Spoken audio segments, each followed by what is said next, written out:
Well, hey there, it's Jen. And Elke, welcome back to the Jen and Elke show where we talk everything Zazzle. That is a print-on-demand company that we love and use rather than Etsy, Shopify, or any other platform because we want you to learn about Zazzle if you don't already know. And if you're already a Zazzle seller, come and join us, be part of our community. We love to have you. We have been talking Zazzle since 2008 when we both started on the platform, and we've been coaching since 2017 and have helped our creators that we help sell over $165 million on the platform. And if you're a beginner, this video is for you. We want to talk to you about the biggest mistakes that beginners make on Zazzle and how to avoid them. So let's get into this. hmm So, the biggest mistake, number one, is uploading random designs without a strategy. And we see this very often with people who recently come into our PDA coaching program, and we teach them obviously what to do and how to post strategically. But the opportunity of being on Zazzle is so freeing because you can upload and design pretty much anything as long as it's obviously not copying and or um, disrespectful, all those things. But you can upload pretty much anything, right? And so Elke and I, we both had this experience when we first started out on the Zazzle platform. Was that like we weren't really thinking as business owners; we were just thinking as designers and or indie designers ourselves, right? What do we like? What would we buy? So we posted those things for sale. I also uploaded randomly my high school artwork because I said, well, I don't know how to design anything, but I did an art project, so maybe I'll upload that to try and sell it online because it was this opportunity where you could potentially make money on anything, right? But that whole concept of uploading random designs without a strategy is actually the biggest mistake that you can make because you're spending time posting products for sale, like hours on end, figuring out how to do this stuff. And then those hours that you've worked or put into your Zazzle store don't actually translate to the sales. And then that's where people get so frustrated because they're like, well, I have so many things for sale and I've worked really hard at uploading all these designs. But did you actually really think about what you were posting for sale initially? Or is it just because you could find some random clip art or that you had some old photos that you took on your Or on your generated, vacation or something or like you, that. yeah, or you generated AI images, and now you think that you're just going to make bank with that. It doesn't work that way. The other piece that's very interesting is because the Zazzle platform doesn't charge per listing, like Etsy does and so on. I think there's this sort of disconnect that you can then just put up anything, right? Yeah. Whereas if you actually had to pay for each listing, you would already, like, even if you didn't know that you were making a strategy, you are literally making a strategy because you're deciding what's valuable enough to put up and that you can get your money back from, right? Because you have to pay for the listing. And so that's the biggest disconnect and the biggest mistake. So how do we solve this? Because we're doing a solving for each one.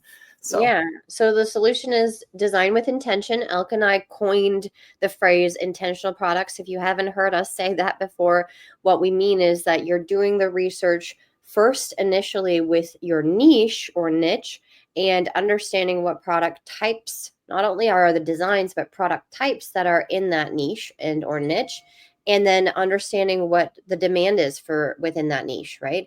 And understanding your target audience or your target customer, because the people who are on Zazzle who are buying things are willing to give you their money because what they're buying serves a purpose, a want, or a need, right? And so if you think about that, like for example, if you go into a store like Walmart or Target has done their research to put things in the store based on what people's needs and wants are. And you end up walking out of Target with more things than you actually wanted because you didn't realize that you wanted those things, right? And so you have to think as a shop owner, like literally a shop owner, and say, okay, this is something that's going in my store because I've done the research to make sure that the product choice is correct and also the design fits the product, first of all, because that's also what disconnects sometimes too, where you pick a random product and then you pick a design and that product and design don't really mix. And then the third thing is that it serves a customer's needs or wants. yeah. Mm-hmm. So that's going to really help. What's mistake number 2? Ignoring SEO or search engine optimization, which really is a fancy word for what words are you using to label your product listing so that your customer, who is also using words to search, can find them. And you Hmm. can do that on Zazzle with your product at the title section, on the tag section, and on the description. So you have 3 places where you can influence how your product listing gets searched and found. And most people don't get that, right? They don't actually understand or even feel comfortable describing their product and what it is and who it serves. Instead, it's almost like deer in headlights. Hmm. We see that a lot when our clients join our program. They're very worried about that because they may have already sort of second guessed themselves one too many times, and then all of a sudden now they're like they can't speak English, or they, in this case, they are actually, and happens a lot, and we help a lot of people that are international from other countries where English isn't their first language.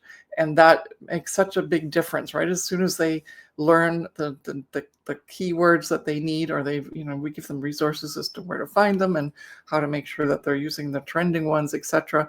Plus, in our coaching program, we do help every month. We have several coaching calls where we're talking about SEO. So that's really important as an aspect of being able to succeed, because obviously you can't sell if no one sees your products. So And I how do you fix that? Yeah. Well, I think too, just really quickly, that not everybody understands that Zazzle's a search engine, which you understand because you go on to Zazzle and then you can search for certain products.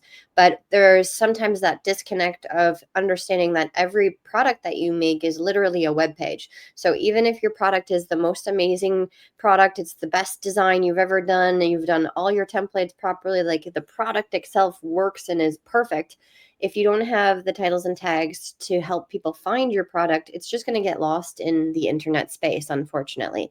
And so, like Elke mentioned, you have to figure out what titles and tags are in your niche or niche, do the research, understand which trending words are happening too, because, for example, for certain themes like weddings or baby shower, there are certain words that are associated with different types of products and different themed things, right? Baby shower, you have a whole bunch of different themed baby showers. If you're not using the right wording for that theme of a baby shower, then unfortunately you're not making the mark, right? And so understanding those words that are popular and trending within your niche or niche, and also understanding how to describe your product properly. And you don't want to be too detailed, but you also can't be too generic as well, because you need to fit within your range of where your product should be found, right? And understanding then also having the proper words associated with the order as well with your titles and tags. Okay. So, for example, having the word wedding in your title and tag, having the word floral or watercolor, having the word boho or chic, and having those words work for you not only in your title but then in your tags and descriptions, makes a huge, huge, huge difference.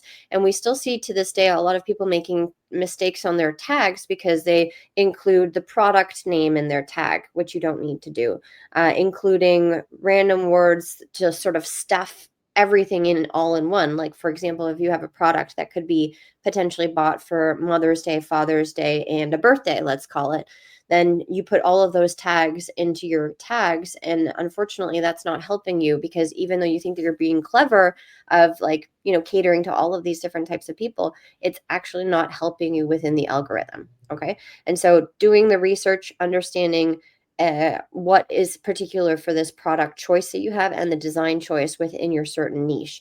And unfortunately, we can't give you, like the golden recipe here, yeah, Yeah. or a tutorial on telling you the exact keywords that you need to use for products, because it varies with each individual design. Yeah. Mhm. Yes. And All that right, is and why we people personally in the coaching program. Okay, third mistake, not designing for in-demand products. This kind of goes hand in hand with our first one. I think we talked about it already a lot, because you can't make up something and expect it to sell if no one's actually even interested in buying it. There has to be a market demand in the first place. And so if you've made up something that you think might be clever, unless you're the one that's creating the market demand by doing externals like TikTok videos or something, because that did happen, right? There was one example that we like to talk about. This girl who was this really yeah. like did this fun design on her Zazzle shop just for her boyfriend because she didn't want him to be dating other girls when he went off to college. Yeah, And that's quite funny. she made this random T-shirt, which was like this huge thing of like I heart my girlfriend. Made him wear it to college, and gosh, Went kudos viral. kudos to him for saying yes to that.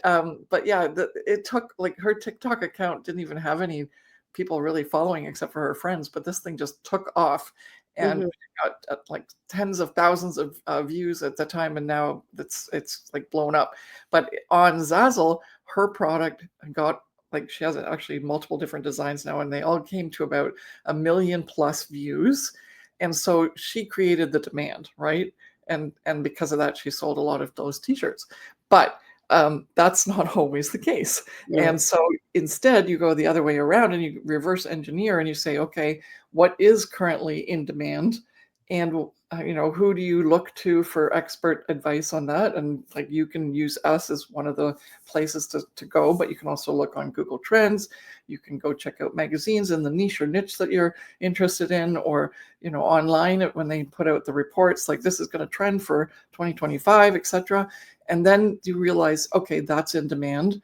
Now I'll make those, right? That's Mm. how you're going to solve that. But if you don't have that as part of your strategy, which is mistake number one, then you're just lost in the woods, right? And um, as Jen said, products become URLs on the Zazzle platform. So every one is a little tiny URL. Pretend it's like a blog post. Yeah. And if there are millions of users on the Zazzle platform every single day posting products, you can just imagine that yours could just get lost if it was just a random product that no one searches for.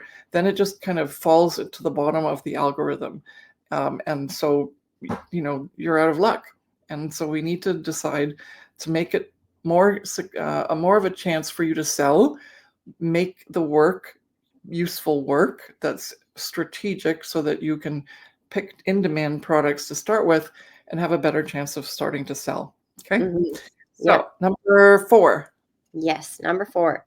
So number 4 is setting your prices too low or too high. And this is an interesting one because you are able to set your own royalty on Zazzle, right? It's not that you make a mug and then you price the mug at $30 or $40 and then you get all the money, right?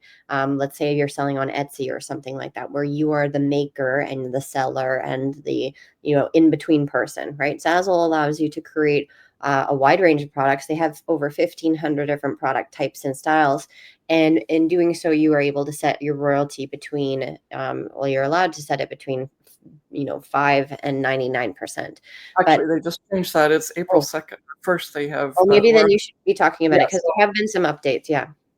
Okay, so the royalty that as of April 1st, 2025, the royalty that you can set everything at is between 5% to 50%, 50, okay? And then that's how much you can mark up the product after its base price. But what's kind of cool, that's really like, and then, you can be competitive in that market space by putting the royalty, at a price point that's consistent within the market as to what other people are listing at. But there is a variation. And also Zazzle's put another cap on saying that if you list it above 10%, like 10.01, there's a clawback fee. Okay. And so you have to do the math and decide how much you actually want and how does the price go up based on what royalty you decide on other than 10%. And then you can pick and choose as you want.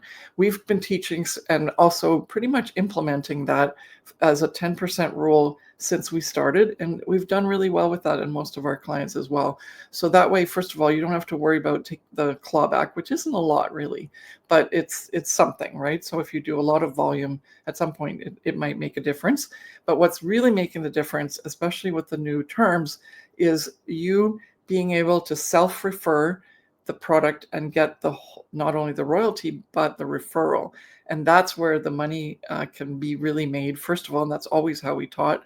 But secondly, now the new payout makes it even more lucrative if it's you referring and bringing the traffic in, which if you're good at that, then you're just set. If you're not good at it, then you have to start to think about how to price something, because you're literally getting docked for the third party referrals, where someone else brings the traffic in and you make a sale, but you have to give a cut to Zazzle and the third party referrer in order for you to have sold that product, right? Because you didn't do the work, you just listed it.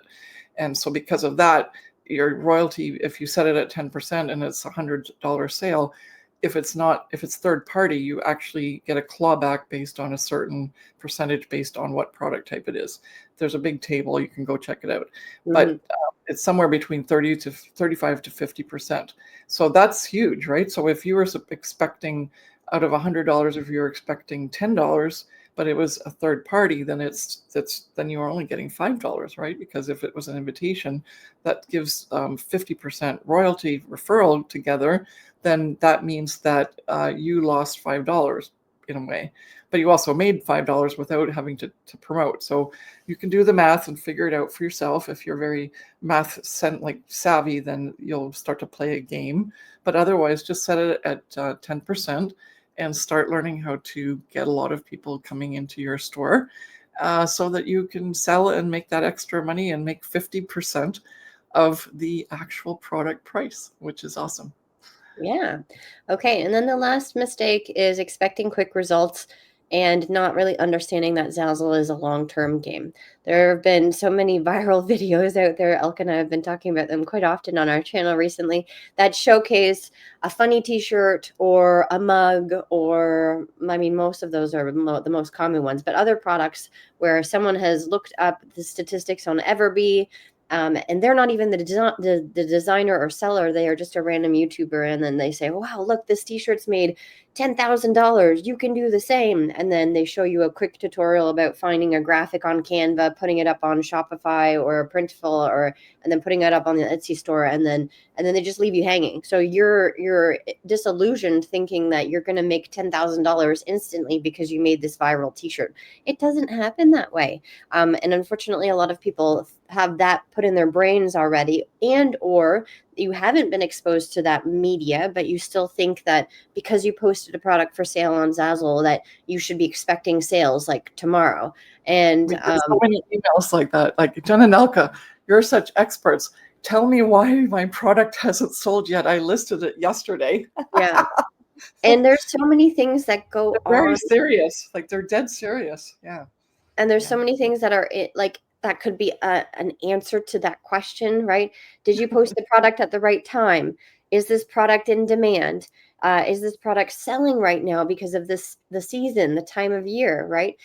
It's so honed in on what product base or an inventory that you have in your store, your titles and tags, your designs, all of that stuff. And so understanding that you can't be perfect at everything all at once. And so if you start posting products for sale in your store and you're frustrated because you've been on Zazzle for a month and you haven't seen results yet, then unfortunately you don't really understand the whole concept, because you have to build your store up first. You have to understand when people are buying certain things. And like I said, are the products that you're even posting, are they even in demand right now? And that's where it comes with understanding that Zazzle's a long-term game, not only because it takes time for your stuff to start selling and be put into the marketplace, but also you as a seller, you learn things on a daily basis in terms of strategies that you should be implementing into your store, how you can do things better, how you can maximize your sales using collections and all of that stuff. And so expecting quick results within, a couple weeks of starting on Zazzle is not the way that it actually happens. That being said, though, Zazzle can be a really lucrative business. We've been working with some of our clients, Brandon, Christine, Wendy, people who we talk about publicly, for over 7 years with some of them. And they started out with $0 or very little money in their accounts, and now are making upwards of $10 to $15 to $20,000 per month. And that's earnings, not sales. Yeah. And I think that's partly also an issue as to why Zazzle is better than Etsy, because no business that you start is a quick cash grab, right? They may say it is, but you have to have the experience. You have to try and fail for a bit. And obviously, if you do a course like our course, you don't fail as often before you see success, because we teach you not to do certain things so that you don't have to make that mistake and learn from it. You learned through us, right? That do it this way rather than that way.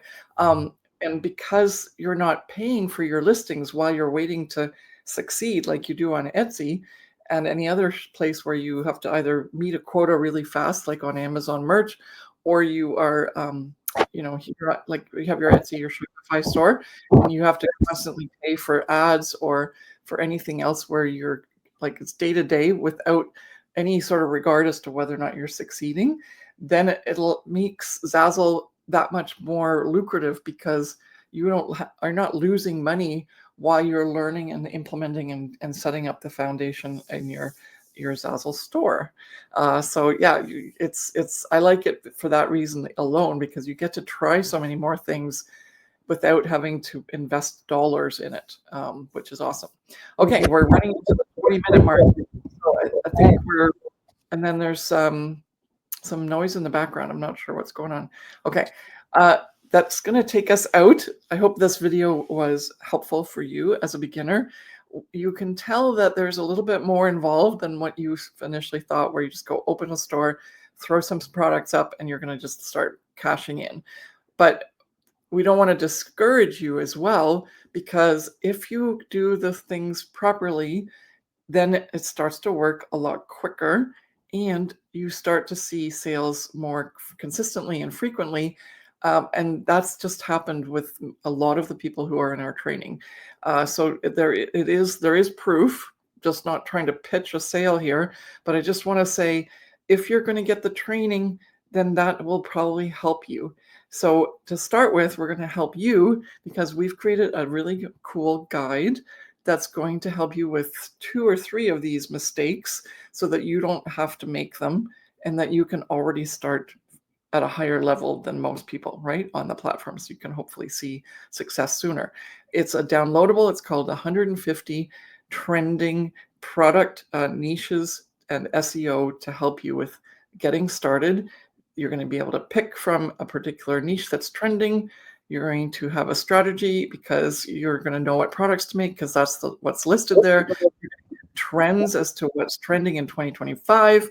And you're going to get the SEO words and the keywords that you're going to use to attract that person to your listing. So check out the link, and then let us know how that works for you. Come back to this video and tell us. Thank you so much for watching, and we'll see you in the next one. Bye.